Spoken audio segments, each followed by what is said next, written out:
Bienvenidos una vez más a Cine Entre Amigos, y aquí estáis conmigo, con Samuel, y a este lado ese señor tan majo, tan simpático, ese chico que lleva a todo el mundo a pensar que la vida es bella porque existe gente como Yosu.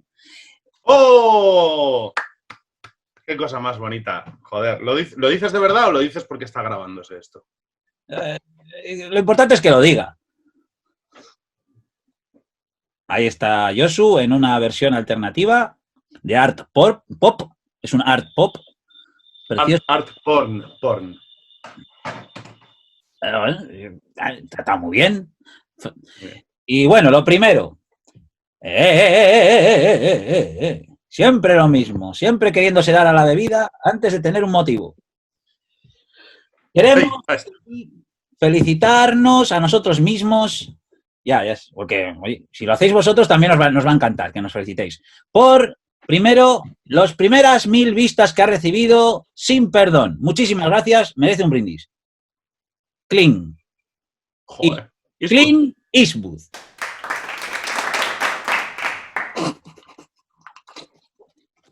Luego dirán que somos gilipollas y tendrán razón. La segunda es por los 7000 vistas de La Roca. Gracias. Clink. Con las Cage. Con las Cakes. Living Las Vegas. Muchísimas gracias. Y esto ya para todo el canal. Felicitación a todos nuestros compañeros porque el canal ha conseguido en estos momentos 20.000 vistas. Cling. Todos. Klingon. ¿Cómo era el timbre de la Casa Blanca? Clinton. Y ahora... Claro, los que vean esto o lo oigan no saben que ya llevamos como un cuarto de hora hablando y Samuel se ha regalado unos chistecitos aquí. Hoy está inspirado. El programa de hoy promete. El gran chiste lo dejo para acabar el vídeo, ¿vale? Eso, si queréis el chiste lo tenéis. No, por favor. No hagáis la trampa de pasar con el cursor hasta el final. No, ¿Es el que me has contado antes? Sí. Amigos y amigas. Prepárense. Los intocables de Elliot Ness. Chararán. Charam, pam, pam, pam, pam, pam, pam, pam, pam, tarararararán, cham, pam, pum, pam, pum, pam, pam, taran, taran, pam, pam, pam, pam, ya está. A mí me gustaba mucho más la otra que tenían la de Al Capone, la de... Bueno, hoy estamos muy gilipollas. Vamos a entrar. Y vamos allá. Bueno, Los Intocables de Elliot Ness, dirigida por Brian De Palma, estrenada del año 87 y en el ranking de películas más taquilleras de aquel año, a cuarta posición. Imaginaos, si Super Detective en Hollywood 2 fue la más taquillera ese año, con 152 millones de dólares, Los Intocables de Elliot Ness se hizo con 73, lo cual es una pastaza bastante considerable. Supongo que sería el mayor...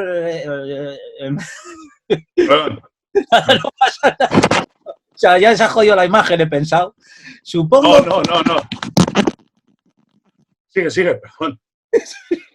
Supongo que para Brian De Palma sería su mayor éxito después de Misión Imposible, que sería un taquillazo brutal. Coño, ¿y Scarface? Bueno, yo digo de dinero. De taquilla. Sí que es cierto que Brian De Palma, a lo largo de su filmografía, sobre todo por los 80, pues simpatizó bastante con la crítica, especialmente con la europea, valoraba muchísimo un tipo de cine de autor. De alguna manera él trataba de emular también a los directores que más veneraba. Tenía cierta fijación con Hitchcock, por ejemplo, en Doble Cuerpo, trató de hacer su propio Vértigo y digamos... Tiene un libro, de hecho, sí, creo, sobre Hitchcock. Eso es, porque incluso en Los Intocables, pues hay algunos homenajes que son hitchcockianos, totalmente. Y bueno, es una película que yo creo que con los años se ha valorizado bastante. Creo que injustamente siempre se la ha acabado comparando con El Padrino para denostarla, pero yo creo que es otro tipo de película. No hay que compararla. Estamos ante una película muy bien hecha de aventuras, con unos arquetipos muy interesantes y con una mitología, que es la mitología de los gángsters de Chicago, la mitología del mundo de Capone, que eso nos va a hablar Josu, Ujú. y, y la verdad, tengo que decir también que no solamente sería un exitazo para Brian De Palma, sino también para Sean Connery, que se gana el Oscar al mejor actor secundario. De Y las 5 nominaciones que hubo, ¿no? ¿Tuvieron? ¿O cuántas tuvieron? la película, Ujú. no lo sé, eso no lo sé. Eso Sí, no. creo que fue el único Oscar que se llevó fue el de Connery, creo. Sí, y la verdad es que algunos dirán, ¿y merecía el Oscar? Pues yo digo que sí.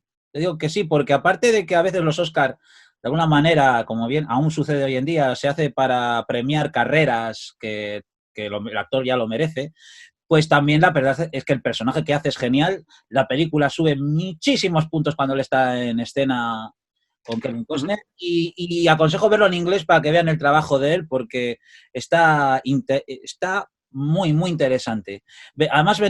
Además es que con esto empezaba una nueva vida de la carrera de Sean Connery, ¿no? Acababa de estrenar también El nombre de la rosa, que fue un bombazo de crítica y fue una película muy hablada y, y a partir de esta película y sumando con A la caza del octubre rojo y Indiana Jones y la última cruzada, Sean Connery ya tenía, tenía cada uno de los cachés más altos. Ujú. Impresionante. Una segunda vida en taquilla, quiero decir, ¿no? Y luego tenemos al emergente Kevin Costner, que digamos que es su primer gran éxito. Y ya Bueno, empezó. yo creo que ya. O Bueno, sea, estaba igual más por emerger Andy García, igual en esa peli, ¿sabes ¿no? lo que pasa? Que, hombre, Andy García casi también, porque a los 2 años saldría en El Padrino 3 y eso causaría muchísima sensación. Pero Kevin Buah. Costner acababa de salir en Silverado, ¿no? Un personaje secundario así en películas, pero al año siguiente sería Campo de Sueños, luego vendría JFK, luego vendría el guardaespaldas, vendría Robin Hood y haría ese perfil de personajes siempre en plan soy un buen agente, Heroico. heroico Sí. Cerraría toda esta trayectoria cinematográfica excelente con Waterworld. sí, ahí, y se consagraría con Mensajero del Futuro, por si no quedaba claro con Waterworld. Pero haría Bailando con Lobos. Y la verdad es que durante esos años previos entre Waterworld y Elliot Ness, Kevin Costner era el puto amo. Quiero decir, a nivel de taquillazos. La gente lo adoraba, la gente lo quería. O sea, es Kevin Costner, el nuevo Harrison Ford, pero encima es que hace películas. O sea, que ¿me entendéis lo que quiero decir, no? Y luego, bueno, eso, como bien Yocho ha dicho, pues eso se cortó de cuajo con Waterworld, pero no de cuajo, ¿no? Porque a pesar de todo, el hombre ha sabido reciclarse Bueno, y... ya hablaremos. Yo ya te di la vara con Waterworld, teníamos aquí una disquisición aquí, Sí, estábamos en una problemática Samu y yo. Samu no quiere hablar sobre Waterworld, no le culpo, pero me parece una peli interesante porque no es, o sea, no es buena, pero tampoco es tan mala. No se la puede, o sea, se la toma como una peli mala por el fracaso que fue en taquilla, pero yo no creo que sea tan mala. Pero bueno, eso es harina de otro costal. exactamente. Hombre, por alusiones, no es que no quisiera, no es que piense que sea mala, como dice Josu, es que a mí me es un poco anodina como película, como, pues vale, ¿y qué puedo decir de ella? Pues tiene Sí, cositas. sí, no digo que lo dijeses tú, que tú no, ya lo sé que no, Pero a veces más digo, seguro. joder, Kevin, joder, Kevin, joder, Kevin, joder, Kevin. Por Rapa bien que Nui. íbamos. También me metió los dedos ahí produciendo Rapa Nui Ah, con, sí, ¿eh? y con Kevin Pues Reynolds, Rapa que Nui la es muy chunga, dirigió, tío. y ahí se conocieron, creo, Kevin Reynolds y Kevin Costner, y de ahí salió también Waterworld, y ahí acabaron a hostias limpias. Bueno, también decir que aparte de la banda sonora de Ennio Morricone, que es ¡buah! Me gusta mucho porque yo creo que en esta película se ve el rango de composición, o sea, que puede componer que puede componer música para películas de géneros variadísimos y ambientarlas muy bien. O sea, a mí me gusta mucho la banda sonora de esta película, me parece También. muy buena. A mí la pieza de familia de Elliot Ness me enamora siempre. Sabes que sale la familia la casa de Elliot Ness, hay una pieza musical muy bonita de Ennio Morricone que es A mí me gusta la de Al Capone. Ah, sí, sí, sí, sí, sí, sí. Esa me parece que está muy bien hecha. Y luego también hay que comentar esto, que no es para nada baladí, que es el guion es de David Mamet. Eso, es verdad, es verdad. Y es culpa ¿Quién de es David Mamet? Se Mamet. preguntará mucha gente. David Mamet. Madre mía. David Mamet es una referencia en la escritura de guiones, bueno, y en la dramaturgia, en el mundo teatral también. Yo creo que es de los guionistas, escritores más influyentes, o de los más influyentes, junto igual ya tenemos que tirar de algún inglés, de Tom Stoppard o alguno así, pero de los más influyentes y de estos que han gestionado muy bien saltos entre teatro y cine y además como un gran referente, y creo que tiene varios libros teóricos acerca del guión que son bastante interesantes. Es el autor de pepinazos tanto de cine como de teatro, como por ejemplo Leana, que es que a día de hoy no es muy recordada, pero es una obra de teatro buenísima. Otras tantas más, ahora no me viene a la cabeza más, pero vamos, o sea... Y luego sus tratados sobre interpretación están increíbles. A mí me han resultado muy inspiradores sobre teatro, sobre todas las cosas que... Y, por cierto, hay un cameo de Del Close, que es el creador del sistema Harold de improvisación. Hace el personaje, se Sí. llama Herman, el personaje que quiere sobornar a Elliot Ness. Y de Ah, las pocas veces que este señor salía un poco en una película, pues hace un cameo, pues el que ha llevado un poco el mundo de la improvisación a escala show, ya por los años 70. Sale ahí. sí, sí, sé qué escena me dices. Cuando le dicen por primera vez lo de los intocables, ¿no? La película. Son intocables. Y bueno, y decir que tiene un trasfondo histórico súper interesante la película, muy poco acertada, la verdad. Yeah. Tiene mucho homenaje, como ha dicho Samuel, cinematográfico, no solo a Hitchcock, también el ya muy, muy consabido homenaje al acorazado Potemkin en la escena de las escaleras, que aún así ya es brillante por sí sola, pero he de decir que en un, yo qué sé, séptimo visionado de la película que he hecho justo hoy, hay algún que otro gazapito. En esa escena, Eh, ¿qué decir de las escaleras? a ver, es una bobada porque no le resta ninguna intensidad ni nada, pero ya es cuando ya te has visto una película 7000 veces y dices, pero aquí, con el tema sobre todo en los dos últimos escalones que le quedan al carrito, depende de en qué toma y desde qué punto tira la cámara, varía la altura a la que está. Es una bobada, porque en realidad no altera nada. Pero son de estas cositas frikis que dices, antes estaba un poco más arriba el carrito y ahora está más abajo. Bueno, bobada, sin más. Para Félix Linares, eso, ¿no? Sí, sí, sí. Félix Linares, que dijo hace muy poco, y así me quito el comentario Félix Linares del día, que Andy García hizo muy bien esta escena, como se ve en esta divertida entrevista, porque había jugado a béisbol antes. Entonces puede hacer ese derrape como muy estilosamente para parar un carrito de bebé. Si no hubiera hecho béisbol, no hubiera podido hacer el derrape. Si no hubiera hecho béisbol, hoy en día ese bebé no hubiera visto la luz. La hubiera hecho rodando como una croqueta. Efectivamente. Y la escena hubiera mejorado. Pero a mí lo que más me gusta de esa escena, ya que la hemos sacado a relucir, a mí lo que más me gusta de esa escena es justo antes de que empiecen los tiros. O sea, cuando se está creando la tensión, ¿no? Y se ve que sospecha de quién puede ser un gángster, quién no, cómo va apareciendo la gente, los que luego van a estar involucrados en lo que va a ser el nudo de la historia, de la escena más bien. Está chula. Bueno, y luego... Sí, perdona. A mí una cosa que me gusta mucho de esa escena Es la parodia en Agárralo como puedas, 33 y un tercio. A mí me gusta la cantidad de gente que se cruza. Que la vi en el cine y aparece ahí un terrorista ahí ¡ay, ay, ay, ay, ay, ay, ay, ay! Con una bomba y aparece Clinton y el Papa y van cayendo muchos niños con muchos carros. Sí que es verdad que hay un momento en el que parece serio, se cruzan los marineros estos, y todo el mundo se lleva un tiro.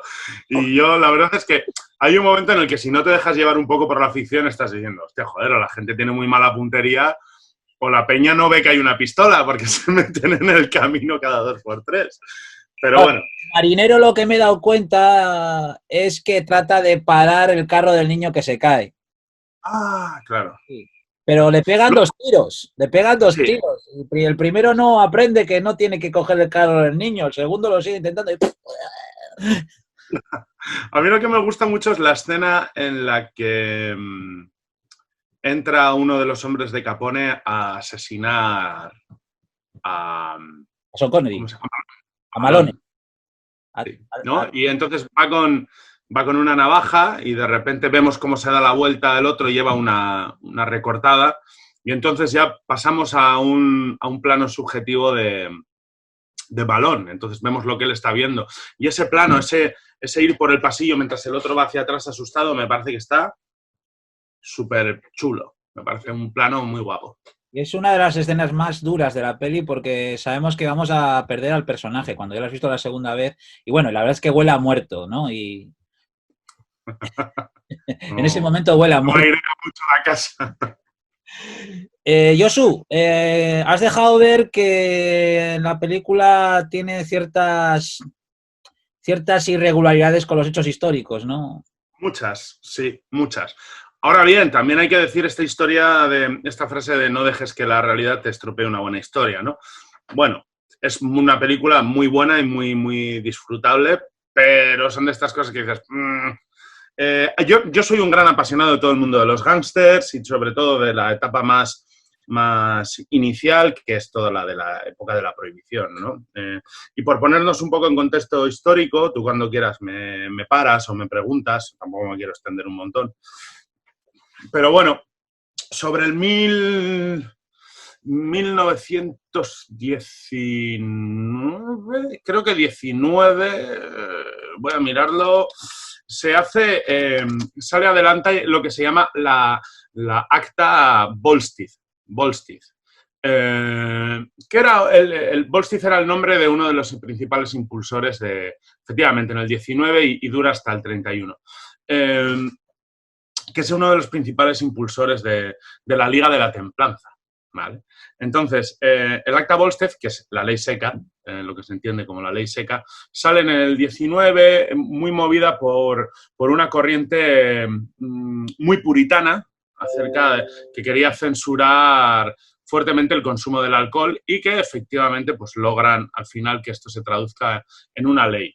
Entendiendo que Estados Unidos ha pasado una guerra de por medio, etcétera, que hay un consumo muy elevado, hay cierta inflación bastante bestia, pero bueno, todo el tiempo que dura la ley seca es el principal momento en el que florecen las bandas criminales, ¿no? ¿Por qué? Pues por una sencilla razón, no había un verdadero interés por parte del pueblo en hacer caso a esa ley, salvo en casos de gente muy puritana, pero es como si ahora nos prohíben el pan. No sé si me explico, o sea, la gente... Es un vicio que la gente va a seguir consumiendo, ¿no? Sí. Luego hay muchas cosas curiosas, porque no estaba prohibido el alcohol. Estaba prohibida la venta de alcohol, pero si tú, que es lo que hicieron grandes fortunas, si tú, antes de que salga la ley Volstead, compras alcohol, ese alcohol lo puedes beber. No venderlo, pero sí beberlo. Entonces había gente que tenía... Las grandes fortunas tenían grandes cantidades de alcohol. Ahora, a lo que nos interesa más. Se crea ¿cómo se llama?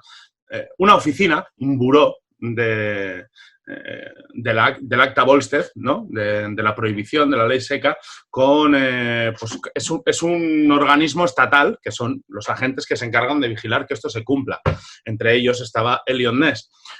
Pero aquí es cuando empieza a perderse este misticismo, porque en realidad, para que veáis, los principales impulsores de la ley Volstead, luego, que eran las grandes fortunas, no tenían ni el más mínimo interés en meter dinero en esta historia. Por tanto, no había un salario. El presidente de los Estados Unidos dio muy poco dinero. El presidente Hoover, creo, si no me equivoco. Entonces, la pasta que había daba para que hubiese un agente de este organismo, un agente por cada 7.000 estadounidenses. O sea, era ridículo. Esos son unos cuantos agentes. No, un agente por 7.000 estadounidenses era ridículo. Muy pocos. No, el número de agentes que había era muy poca gente se encargaba de eso. Entonces, se tomaba chiste, la policía estaba bastante corrupta. Y esto destaca principalmente en una ciudad en concreto que es Chicago. Sí. Que es una ciudad que está bajo el poder de Alphonse Capone, que curiosamente no era de Chicago. Ya. Él era de Brooklyn, él era neoyorquino. Y se mudó aquí, se mudó a Chicago, no aquí, yo no soy de Chicago, se mudó a Chicago y se puso a trabajar bajo las órdenes de Johnny Torrio, el capo local, al menos de la margen del sur, que era la que llevaban los italoamericanos. Rápidamente él hereda, bueno, hay sus sospechas acerca de que fuerza un poco el heredar, no porque fallezca Johnny Torrio, sino porque hay atentados a su vida que se sospecha que son relacionados con Capone, y Capone se hace con el control de la banda italoamericana. Y estamos, y ya llegamos a la película, estamos en el dominio absoluto, ya cuando Capone es amo y señor de Chicago. Es decir, cuando ya la matanza de San Valentín ha ocurrido y se ha librado de la banda de Dino Bannion, de los irlandeses del norte de Chicago. Entonces ya el control es absoluto de Capone dentro de esta ciudad. Y es cuando ya se empieza a crear esta figura casi mística de Capone. Y aparece también la figura en contraposición de Eliot Ness, que también es una figura muy curiosa. Por ejemplo, sacan a Eliot Ness como un padre de familia, todavía no había sido padre, es un tío que se divorció, creo, se casó 3 veces, se divorció 2, y era un tío que, paradójicamente, era alcohólico. Y ya lo era en los tiempos en los que él se dedicaba a perseguir a Capone. Entonces, esta imagen de incorruptible, que sí que era incorruptible, pero este tío esta imagen de moral recta y demás y tal, nos tenemos que olvidar de él. Porque, por ejemplo, pues luego más adelante él se muda, creo que a Cleveland, para perseguir un asesino en serie, fracasa, se presenta alcalde, fracasa, y el tío ya pues cae en la bebida y sufre, no con esta mierda que dicen que Eliot Ness se murió limpiando su propia pistola, sino que creo que sufre un infarto o algo así y fallece. ¿Y qué? ¿Hubo de mito acerca de la muerte de Eliot Ness, que si murió limpiando la pistola? Sí, decían que había muerto limpiando su arma. No. Luego también, por ejemplo, ¿por qué se llaman Los Intocables de Eliot Ness? No porque fuese el grupo de Eliot Ness, que también, sino porque Los Intocables es el libro que Eliot Ness escribió sobre su vida, concretamente sobre su desarrollo su desarrollo profesional en la ciudad de Chicago. Y esa novela es la que se adapta a esta película, que como tú me has dicho antes de empezar, Samu, venía de una serie, si no me equivoco. Y ya aquí te paso un poco la bola para no seguir yo raja que te raja.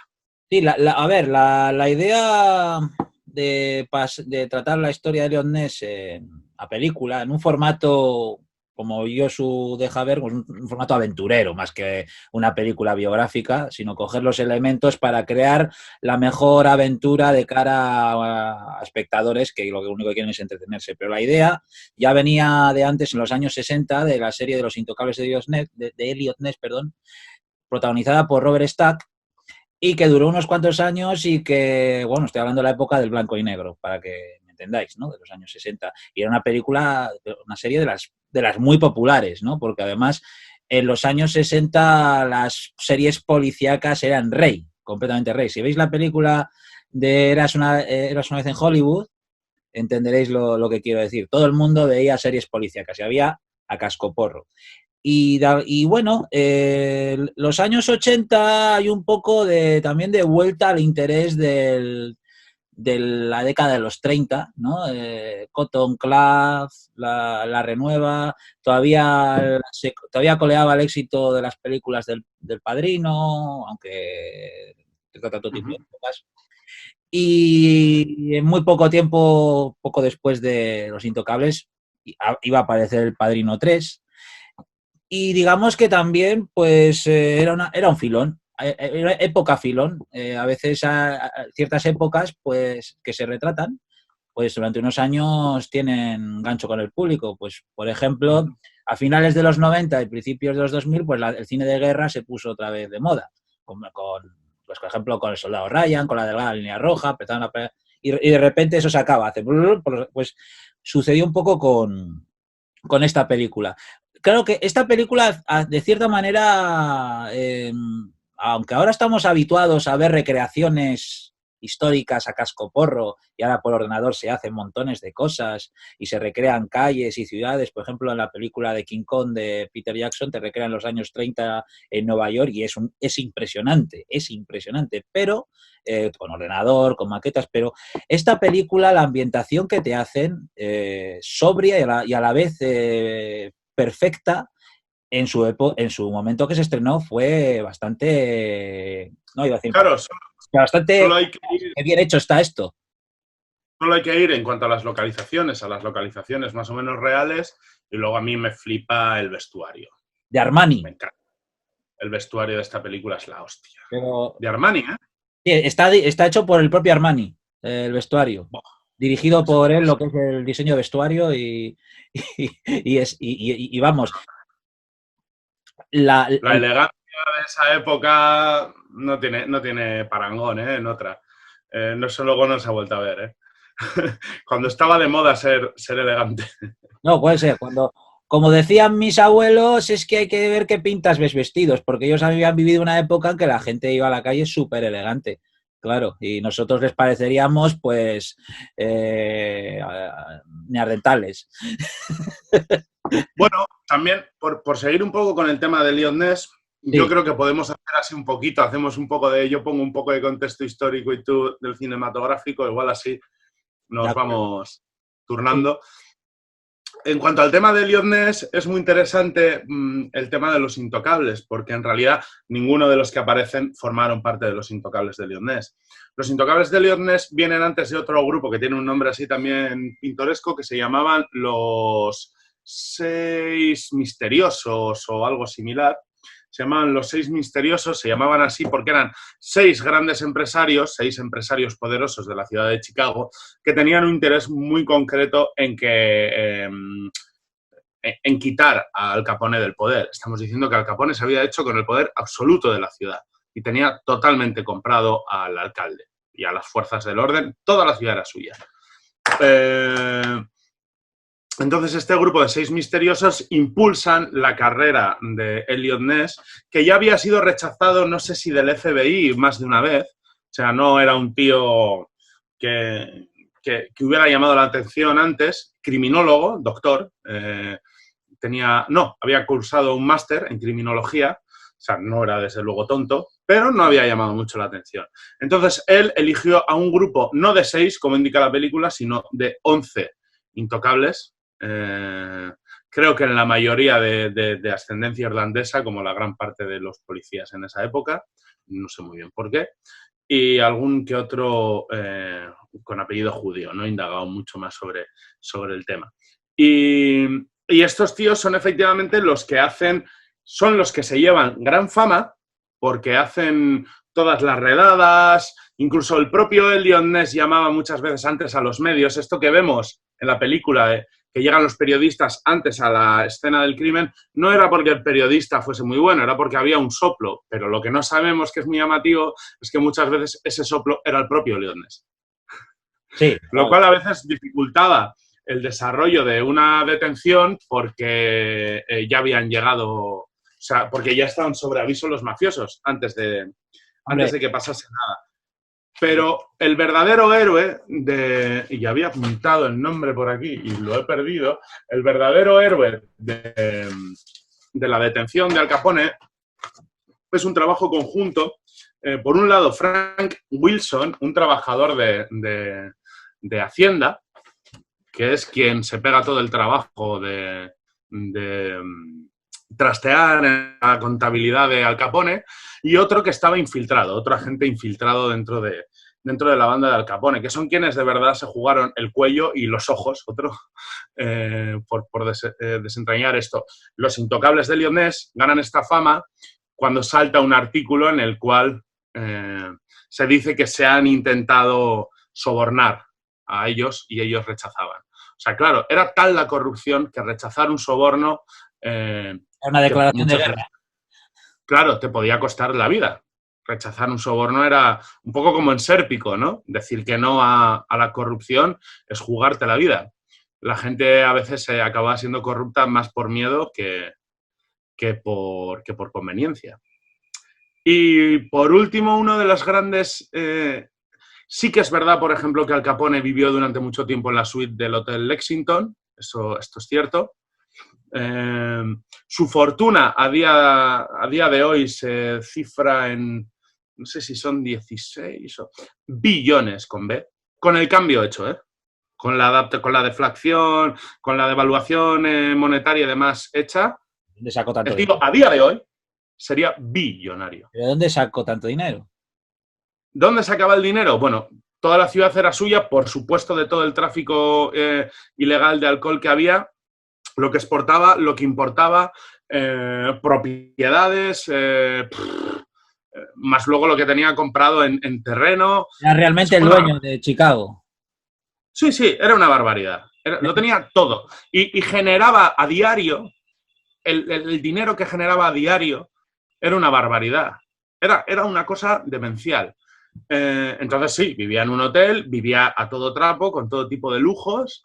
Era un tío muy dado, con una cara muy social, caía bien a mucha gente, se las daba incluso de filántropo porque había abierto un par de casas casas de sopa que le llamaban, o casas de leche que se llaman algunas así en Varsovia, que le dan pues, para alimentar a gente sin techo. Hacía actos filantrópicos muy, muy bestias, pero luego tenía esta cara de que el tío era terriblemente violento. Por ejemplo, una de las cosas que él sí que es verdad, se habla que dicen, y una hebilla con diamantes incrustados, eso es verdad. Él a sus capos les regalaba una hebilla de diamantes incrustados para que la lucieran a todo trapo. Y sí que es verdad, que la escena del bate de béisbol es real. He oído, porque yo he visto varios documentales y he visto porque me gusta mucho el tema, y he leído alguna biografía y hay algunos casos que dicen que fue con un palo de golf. Al Capone era muy aficionado al golf. Más complicado. Y otros dicen que con un bate de béisbol. Lo del lo del golf lo sé porque, por ejemplo, Al Capone se sabe que tiene una lesión, se disparó a sí mismo. Cuando iban a jugar al golf iban borrachos como mierdas, iban armados y dentro de la bolsa de los palos de golf llevaban las pistolas. Entonces él fue a coger un palo y se pegó un tiro. Guay. Joder. Las cicatrices que él tiene se las hizo porque en su época en Nueva York, que trabajó de portero de discoteca, o no sé si ya habría llegado a Chicago, se encariñó con una chica y le dijo, ¿qué culo tienes? No sé qué, no sé cuánto. Al hermano no le sentó bien y ahí que le rajó la cara. Fin de la historia. O sea, no hay más misticismo. Era un tío muy bronco, era un tío que en Nueva York había empezado de niño, siendo niño, con las bandas de las que hablan en Gangs of New York, con la Five Points Gang y todas estas... Era un tío criado en la criminalidad, que curiosamente era de una familia muy respetable. La familia era gente que obedecía la ley, y aunque tuvo como 2 o 3 hermanos que le siguieron en su imperio criminal, tuvo otro hermano que curiosamente fue un agente de la prohibición. Y sus padres sí que rechazaban un poco toda la vida de su hijo. Y ahora te paso lo de la película y ya continuaré, que es que me pongo aquí rucurru. Vale, no. Bueno, cosas que yo quiero comentar de la película, conectando un poquito con lo que dices de los personajes basados en hechos reales, Capone y Elliot Ness. Uno de los temas que para mí son primordiales en esta película, el tema que trata, es el libre albedrío, ¿no? ¿Qué quiere decir esto? Pues es en punto dado en el que el héroe, esto es un poco también dentro de las fases del héroe en la narrativa y a veces también en las personas. Uno es pasar por un umbral, el umbral de la muerte, y Elliot Ness pasa varias veces por el umbral de la muerte para avanzar como personaje. Y luego, bueno, la prueba de fuego ya total es la muerte de Malone, ¿no? Ya es el umbral definitivo para que él ya definitivamente decida qué tipo de persona va a ser. Y ese tipo de persona va a ser una persona que va a tener sus propias decisiones más allá de la ley, ¿no? Que es el tema de la película. Desde el principio le pregunta a Malone, ¿hasta dónde está dispuesto usted a llegar?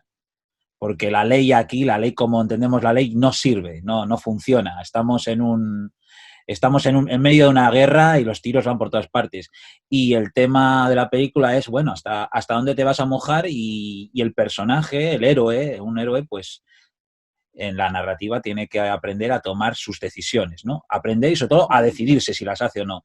Y ese creo que es el gran tema de la película y es el gran tema de los intocables, de estos personajes que llegado a un punto se salen de lo establecido, de la norma establecida, de policías corrompidos que no sirven para nada, una ciudad ocupada por un mafioso, y estos se salen del margen de la hoja.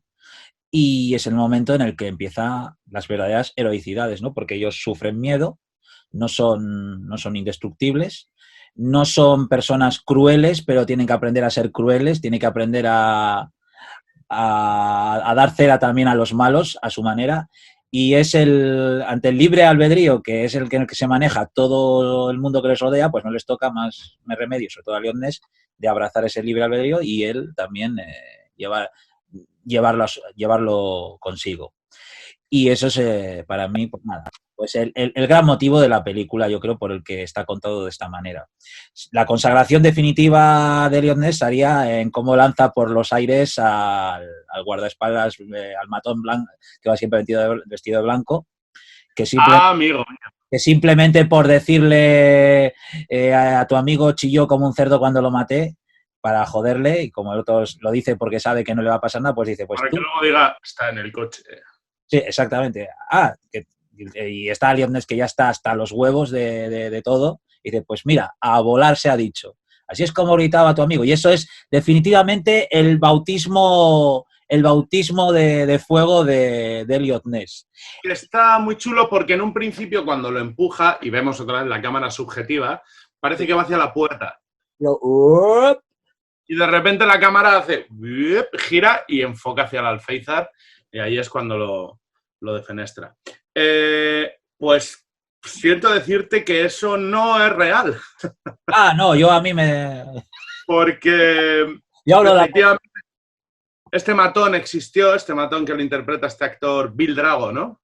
Es Bill Draco, ¿o cómo es? Draco creo que es. Falleció hace no mucho.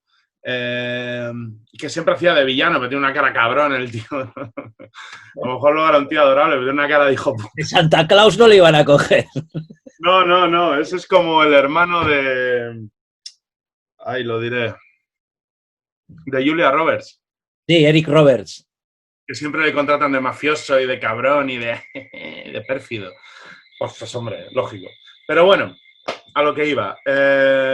Frank Nitti es este personaje. Sí.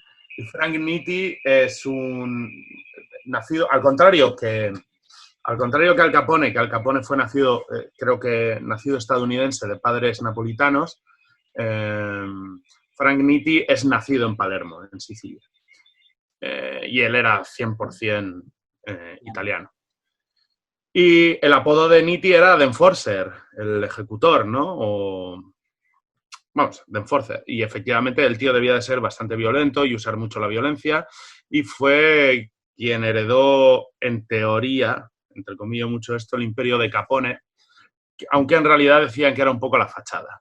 Hay que decir que el imperio de Capone creo que fue un poco devorado por otras facciones, no aguantó mucho, porque luego tendremos que hablar un poco sobre el final y los últimos días de Capone, que son muy interesantes. Pero en ese tramo, en los del juicio, en la secuencia del juicio, todo esto que dicen de que cambian el jurado, eso sí es verdad. Eso es cierto. Cambian el jurado en el último momento. No porque Elion Ness lo presionase, el juez no era corrupto, de hecho hay que decir en descargo del juez que el juez era honrado. El juez lo que dijo es, me huelo la tostada de que hayan comprado, pues, siendo Al Capone, pues probablemente haya podido comprar al jurado, y en el último momento cambió el jurado. Y todo claro, les desmontó por completo. Sí que debía ser aficionado a la ópera, aunque no tanto como otros mafiosos un poco anteriores. Casualmente en la película está viendo la ópera esta, ¿cómo se llama? Pagliacci ¡Pagliacci! ¡Ay, qué bueno! ¡Un payaso! Que lo hace el actor secundario Bob en... Sí, de Leoncavallo, una ópera... Que también los Simpsons lo parodian ahí, ¿no? Un poquito de sí. mafia y... ¡Payacho! Ay, el payacho triste, el payacho. Bueno, también hay que decir que hay un momento cuando se va Elion Ness y Al Capone no se cruzaron nunca. A lo mejor en el juicio, y creo que ni eso, ¿sabes? Yeah. Pero esta escena en la que él le va a buscar al hotel y yo, me cago en tu familia. A mí me recuerda un momento de Jesús Gil. Hay un vídeo que se ve a Jesús Gil pegarse con otro tío. Presidente del Depor. Eso es, y estar ahí, que te voy a meter, no sé qué, ahí el Jesús Gil con los guardaespaldas y el otro, ¡no tienes huevos! ¡Te voy a dar! ¡Eres una mierda! Y el otro, ¡qué pasa! Presi, tranquilo, Presi, tranquilo. Ay, que no tienes... ¡En la calle! ¡Cállate, calamidad! ¡No tienes huevos! Sí, lamentable. Pues sí, un poco eso. Me recuerda bastante, ¿no? Además, también un poco Al Capone, yo no voy a decir que era asesino Jesús Gil, pero tenía ese rollo campechano, como en plan que su punto filántropo y luego dueño de una ciudad entera. Y, claro. Mafioso. Un mafioso. O sea, bueno. Pero que vamos, que esa escena que la podéis ver en YouTube, que además es famosísima, y me acuerdo yo cuando en la tele lo dieron, porque fue impactante como, ¿qué hace ese señor? Solo tienes una placa, no tienes más que palabras y una placa, no sé cómo le dice. Además ese rollo de hacerse el sordo que hace ahí Capone / De Niro de ¿qué? Que el que ríe el último, yo que se ríe mejor, le dice yo que no. No, eso es en el juicio sí. Es eso. Sí. Pero en el hotel hay un momento en el que aparece alguien, un figurante, un extra, que lo sujeta, en plan, no, tranquilo. Y digo, hostia, este tío me suena. Y es el mismo que hace de segundo al mando de Chaz Palminteri en Una historia del Bronx. De esas cosas que dices, este me suena, y dices, vale. He tenido ahí ojo...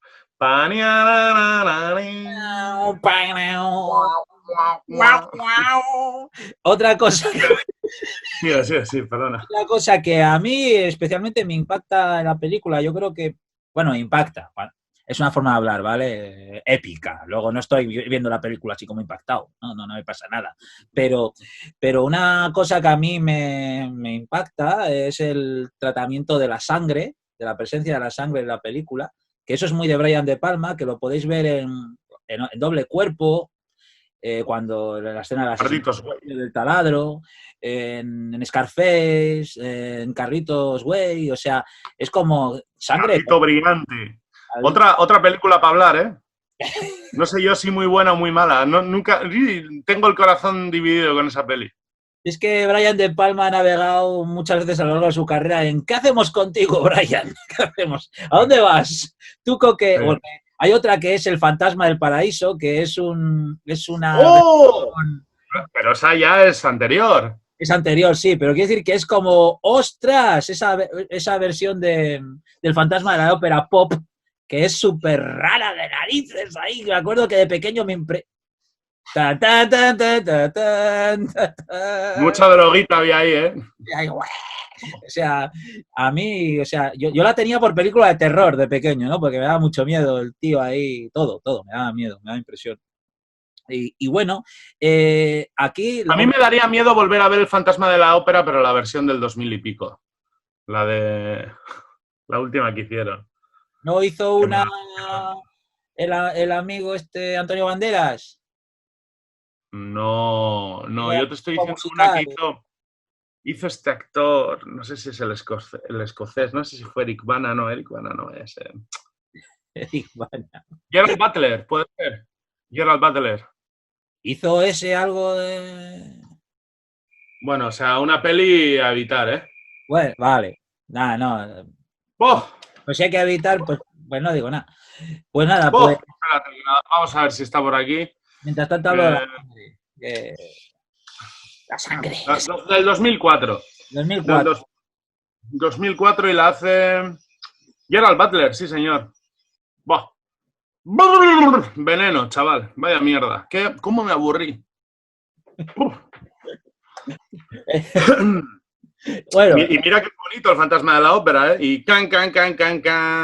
Y ahí. tengo... Mi favorita es la de la Hammer, ¿no? Esa es de las más que más me gustan de Fantasma de la Ópera. Pero en este caso, volviendo un poco a la sangre, bueno, la sangre, pues Sí. eso, pues, podéis ver en la película cómo Brian De Palma trabaja de una forma muy visual y artística la sangre, con la escena del váter, como del bate, no del váter, cómo la sangre se va abriéndose paso por la mesa, cómo ha salpicado a los otros, o la muerte Hostia, de Manon con toda la sangre por todas partes que tiene que estar... la escena del ascensor, cuando se cargan a este actor que me recuerda un poco a cierta persona con la que suelo hablar casi todas las semanas, pero cuando llevaba gafas. ¿Hablas de mí? Pues es un poquito, un poquito. Un aire en la mandíbula, a lo mejor en la boca, sí. Un poquito, sí, un poquito, tío, un poquito. Un poquito, sí. No te quiero faltar, ni mucho menos. Tú eres más atractivo. Me gusta cuando me... Es que prefiero parecerme a Jack Nicholson o al de Matrix, ya, si me comparas con ese. Ese sí te pareces a Hugo Weaving. Vale. Sí, tío. ¿Cuántas veces te pedía yo que me pusieses la sonrisa de... Charles Martin Smith. Charles Martin, el que digo... Tengo aquí, he encontrado un apunte aquí de Elliot Ness. Bueno, que también le tratan como la mierda, le faltan darle 2 hostias. Sí, cuando le dice, oiga, he encontrado esto, calla, caño. Calla tú. Yo tengo que matar primero. Bueno. Pero, luego también comentar una escena. La escena, por ejemplo, de Canadá, cuando trabajan con los Mounties, ¿no? Canadienses. Esto, la Guardia Montada de Canadá, los Mounties. Los Monty Python, ¿eh? No equivocarse. The Night of the Round Table, I ho, in Peekaboo. Que van a acabar. Sí que era común que no sé si las colaboraciones, pero sí que los mafiosos hiciesen tráfico con el whisky de Canadá. Eso sí que era común. Entonces, bueno, ahí la escena, o sea, tampoco es que la escena la película esté totalmente desacertada históricamente. Lo que pasa es que la historia concreta de Elliot Ness o de Al Capone, pues está muy sobeteada con fines artísticos. Pero bueno, el resultado es bueno, bajo mi criterio. Malo es cuando te hacen eso con una película que encima es una mierda. Sí, ¿no? O sea, que te joden la historia de la historia de algo que te guste y luego encima la peli es una mierda. Pues me pasa lo mismo con Amadeus. Amadeus, la historia real, en fin. Pero me da absolutamente igual. Es de mis películas favoritas. A ver, esto para recordar a la gente... La mayoría de las películas están basados en algo o están inspirados en algo, sean novelas, sean en hechos reales, sean lo que sea, pero hay que tomárselo como películas, nada más, como una representación, con una idea que se quiere transmitir a través de unos conceptos. Entonces, a mí me hace gracia cuando sale una película de hechos históricos y salen todos los listos por los medios diciendo, pues no está contando la verdad. Pues claro que no está contando la verdad, porque es una película, puñetas. Es una Peor película. es- No la pongas en clase en el colegio porque no es verdad, no es necesario. Tú no te tienes que creer lo que pone en la pantalla porque es ficción. ¿Sabes lo que es ficción? Ficción. Mentira. Cojones. A ver si se enteran ya. Son décadas. Peor Peores las películas de superhéroes. Pero Catwoman en realidad no se llama así. Catwoman en realidad se llama. La rata. Anda, por favor, niño rata, cómprate una vida. A ver si hay que mojar un poco más el pizarrín. Donde quieras, me da igual. Pero, hombre, hay que salir a la calle que te No solamente esos problemas los tienen los niños rata de pensar esas cosas. No, si peor es el niño rata a los 40. No, porque la capa de invisibilidad de Harry Potter en el libro estaba descrita de otra manera. Hay que follar más. Eso no haría Chewbacca. Eso no haría Chewbacca. Porque Chewbacca hace... y no hace... Hace... Eso está mal escrito en Klingon. Eso no hace Elliot Ness. Elliot Ness hace... El de esa... Hablaremos algún día del Navidad de Star Wars, el especial de Navidad de Star Wars. Bueno, total. Esto sería... El final de Al Capone, hay un poco de imprecisión cuando termina la película de esta manera tan bonita. ¿Qué va a hacer usted cuando dicen que van a abolir la ley seca? ¿Qué va a hacer usted cuando tal? Tomarme un trago. Muchos que como si no se los tomara ya, que se bebía hasta el agua de los floreros, Elliot Ness. Pero vale, muy bien. ¡Maritas! Tomarme un trago, como el que se está tomando ahora, calla, niño. Pero no, creo que tardaría todavía como unos 3 años más. Luego también con el tema del juicio de Al Capone. Pero bueno, eso es ponerse como muy tiquismiquis. Al Capone, curiosamente, pasó por 2 periodos distintos en la cárcel. Pasó varias veces por la cárcel, pero en su tramo final, creo que al final estuvo solo 8 años, que no es poco, pero de todos esos 8 años que se los comió por evasión de impuestos. Es que es la hostia. Un tío primero, que le caiga 8 años por evasión de impuestos son muchos años. Y segundo, que no te trinquen por la cantidad de asesinatos en los que estás involucrado. Pero bueno, la cuestión es que primero le meten en una cárcel normal, entre comillas, y el tío vive a cuerpo de rey. O sea, vive como un señor y sigue controlando su imperio desde la cárcel. Y entonces Estados Unidos, el gobierno, que ya estaba muy rebotado con Al Capone porque ya era un choteo, no sé si me explico, o sea, este señor hace aquí lo que le da la gana. Esto no puede ser. Le llevan a Alcatraz. Y ahí se vuelve a encontrar con Sean Connery y con Nicolas Cage. No tenían... No. No tenían a Andy García y llevaron a otro actor italiano. No, le meten en Alcatraz.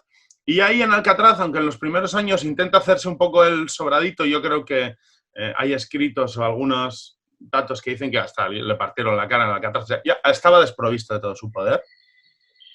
Totalmente desprovisto de todo su poder. Vivía como un preso común más y muy pronto empezó a verse afectado por la sífilis.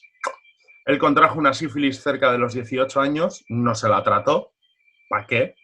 No se la trató y pues esto le degeneró en un daño cerebral grave, muy bestia, esto te lo digo en serio, Samu, muy bestia, hasta el punto en el que le sacan antes de la cárcel porque este tío... Dicen que tenía la edad mental de un niño de 12 años cuando sale de la cárcel. Y él, se retira a Palm Springs o Miami Beach, a estos sitios yanquis de retiro, a vivir en una mansión de puta madre. Ahora, de hecho, han sacado hace poco una película que tengo que ver, que hace Tom Hardy, creo que se llama Capone, que es un poco sobre su deterioro mental brutal, porque sufre un deterioro mental de la hostia, hay que decir, la sífilis más su terrible adicción a la cocaína, que tampoco ayudó nada. Que esto está muy bien retratado en Boardwalk Empire. sea, Sí. el Capone de Boardwalk Empire está muy bien actuado.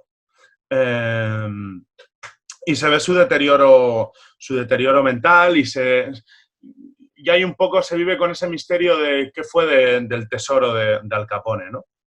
De esta fama, de estas historias que luego se dicen, no, los tesoros de los gángsters, ¿no? Un poco como los tesoros de los piratas, ¿no? ¿Dónde están? ¿Qué han sido de ellos? Pues o confiscados en su mayor parte o dilapidados por ellos mismos o repartidos como botín entre bandas rivales. Pero en realidad, aunque al tío no le faltó dinero, pues vivió, pues el deterioro cada vez fue a más hasta que falleció joven, relativamente joven, creo que 40 y pico años, pero vamos, como un anciano senil, muy mal de la cabeza. Joder, así que murió pronto. Murió pronto, sí. Me dio tiempo Y a... también el final que tendría Leon Ness, como ya os he contado antes, tampoco iba a ser muy halagüeño. Ya. Pero bueno, así que podemos dejar la película en ese punto, ¿no? En ese punto bonito en el que uno se va y en una puesta al sol y el Bueno, otro se queda ahí gritando, ¡ah, no eres nada! Sí.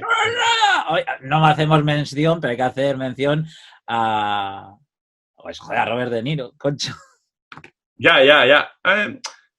¿Qué quieres que te diga? La gente dice, oh, está súper bien interpretado. A mí me parece que está choteándose de todo el mundo, pero bueno. Yo creo que Robert De Niro yo creo que empieza a hacer esos papeles en los que, mira, Robert De Niro, haciendo de Robert De Niro. Pero O lo sea, claro, yo no veo. a mí me encanta. Hay momentos que dice... A ver, hay un par de cosas que a mí me gusta cuando dice, Cuando está quiero a ese tío muerto, quiero a su perro muerto, quiero. en la cena dice una palabra 3 veces. No sé qué dice. Violencia. Eh, No sé cuál es. No sé. Cuando le están afeitando, creo que es. No, Ya es un poco excesivo. Es muy excesivo cuando le afeitan, se corta y el tío. Bueno, por favor. Por hay que favor. recordar que esta película es una película para todos los espectadores, para pasarlo bien. Y yo creo que el tío entiende que no va a hacer de Corleone del Padrino 2, va a hacer pues una cosa más pintoresca y le llevan a hacer un personaje pues muy Jesús Gil, ¿no? O sea, yo creo que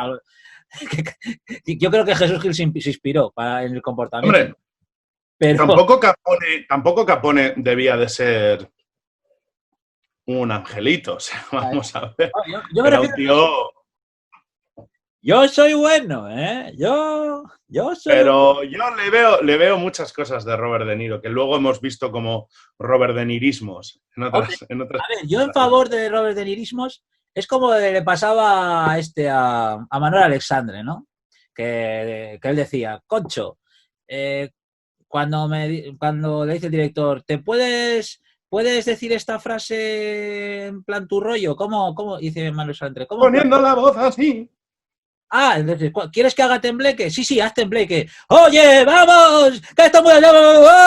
Entonces, al final, los directores, las productoras le piden a un actor que haga siempre lo mismo porque... ¿No te crees que Brian De Palma le iba a donde Robert De Niro a decir, hazme esto, hazme... Ponme la carita así él. Pues yo creo que sí, Sí. No, he pensado en un acercamiento histórico de Al Capone. No, a mí hazme lo tuyo. Pero si ya están cambiando la historia completamente en la película, ya que más les da, o sea... En la película de La Misión hay un drama de puta madre y el que... Jeremy Irons. ¿Jesuita? ¡Jesuita! ¡Hola, la colita! ¡Jesuita! Quiero ver Jesuita. Pues fíjate, el del Cabo del Miedo yo sí que creo que es de sus últimos personajes que puedas decir personaje, ¿sabes? De estas transformaciones bestias de Robert De Niro. Sí, también peli que causó impacto en su momento, que aunque era un remake, pero causó su impacto de Scorsese. Pero bueno. ¿Y qué podemos más decir que no se haya dicho ya en este vídeo dedicado a Liam Neeson? Que así, que yo, redondeando un poquito, pienso que que lo bueno que tiene esta película, más allá de lo que contenga, más allá de que te interese el tema, no te interese el tema o el estilo, la película se pasa como un vuelo, es muy, muy íntegra, Mira, y es muy amena, muy sí, se fluida, pasa tiene muy una rápido. armonía, quiero decir, todo va sobre ruedas y no hay ni un solo momento en el que tú dices esto lo quitaba, esto lo ponía. Es la película redondita, es sencilla. A ver, creo que Sí, es una peli que no ha perdido mucho con el paso del tiempo. Creo que es una peli que no ha perdido con el tiempo, que se mantiene bien. No hay efectos especiales de estos que luego vayan a deteriorarse con el paso del tiempo, por tanto se sostiene bien. Sí que es verdad que a mí me gustó más las primeras veces que lo vi. hombre, Yo creo que igual porque ya...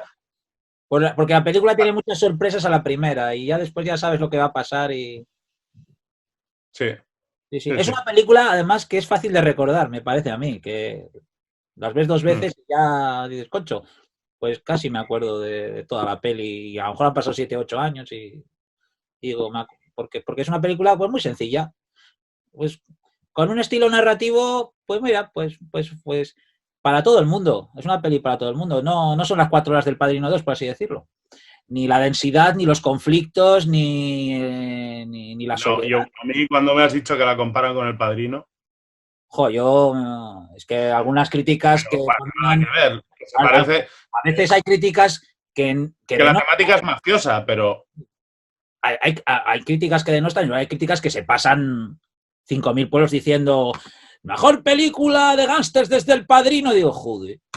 no sé yo. Será, no sé, tío, o sea, No sé yo. a ese le ha untado el sobrino de Al Capone o yo qué sé, pero al crítico, pero es un poco pasarse. Vas a poner esta crítica, tú vas a poner.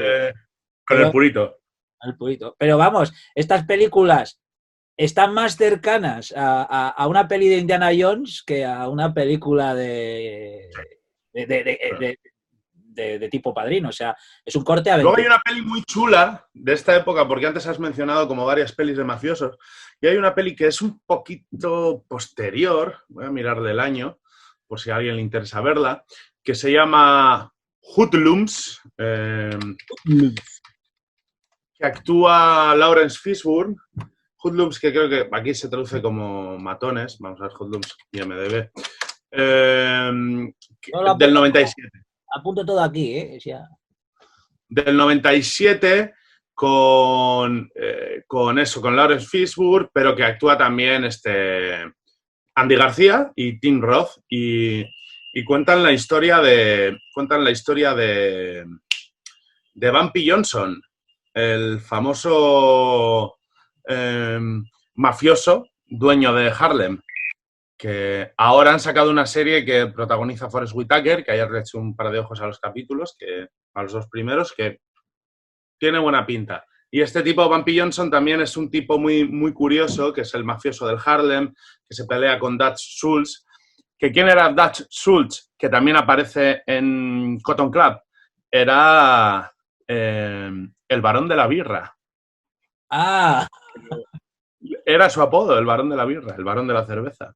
¿dónde la vi? Eh, y luego, por ejemplo, American Gangster, la de Denzel Washington, De Ridley Scott, con australiano borracho que pega cosas, Cameron no me Crowe. acuerdo del nombre, No, Cameron Crowe, no, Russell Crowe, perdón. Cameron Crowe es el director. Russell Crowe. Pues con australiano borracho que pega cosas, al principio de la película aparece este personaje, Bumpy Johnson, que es de quien hereda luego Frank Lucas todo este negocio del Harlem y de la droga. En fin. Hoodlums, recomendable. Tim Roth está como lo que es, un actorazo. Ya te he dicho que yo el tema de la mafia lo tengo... Oye, aquí algún día tenemos que hablar del Padrino 3. Del 3, es Es que es fácil necesario. hablar de la uno y de la 2 porque vamos a decir maravillas de ella, pero llegar a ese punto a hablar del Padrino 3 y hacer ver que por qué no es lo que es y sin embargo no es lo que Ay, dicen que es. Don Tomasino. Bueno, Hazmelo del burro, hazmelo del burro. Ah, ah, el ah, pane, el pane. Ah, el óleo, el pane. el óleo. El óleo, el pan, è buono, è buono. Solo en Sicilia, solo en Sicilia. Solo en Sicilia. Solo en Sicilia. Habla como Barragán, el don Tomasino. El pan, el óleo, el pan. Bueno, es que a ver, que estamos... Samu, que estamos ganando un programa. Sí, claro, ya, cine entre Que amigos. se nos olvida si nos ponemos a hacer nuestras movidas y nos tiramos 10 minutos. El óleo, el pan, el óleo, Sicilia. Todo normal que nos llamen pendejos. Claro, con razón. Con razón. Esto está significando que hay que terminar, ¿verdad? Que hay que Pendejo. Pendejo, cállate, pendejo. O sea, oye, ¿sabes lo que es pendejo? Lo que me cuelga del pellejo. Va casi cerca.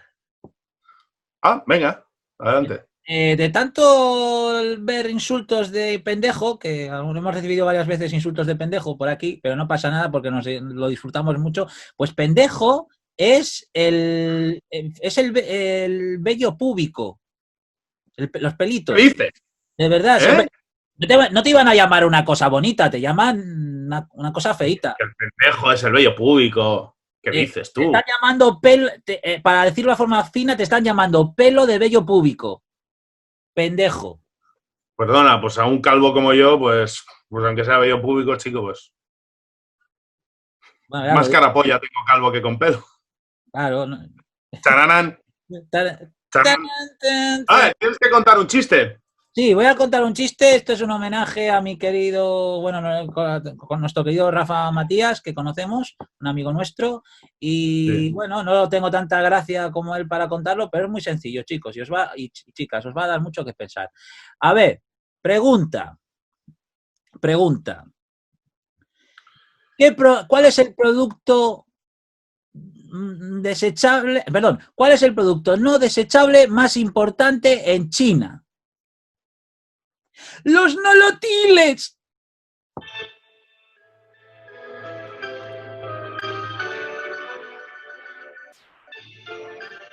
¿Lo entendéis? Es como los nolotiles, medicamento. ¿Me entendéis lo que quiero decir, verdad? Pero claro, en chino es como gracioso decir que son nolotiles. Claro, es la gracia racista, lo acabo de hacer completamente, pero es como ya sabéis, un chiste para tiempos oscuros. ¿Entendéis, no? Sí, en ese momento en el que podéis llamarme pendejo completamente.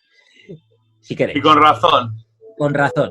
Pues eso es el chiste del verano. ¿Este es el chiste del verano? Lo podéis contar a todos los peques. Bueno. Y aquí con la música de Ennio Morricone, puesta por... Un segundito, ¿eh? Ahora que cuando haga el... ¡Wow! ¡Wow!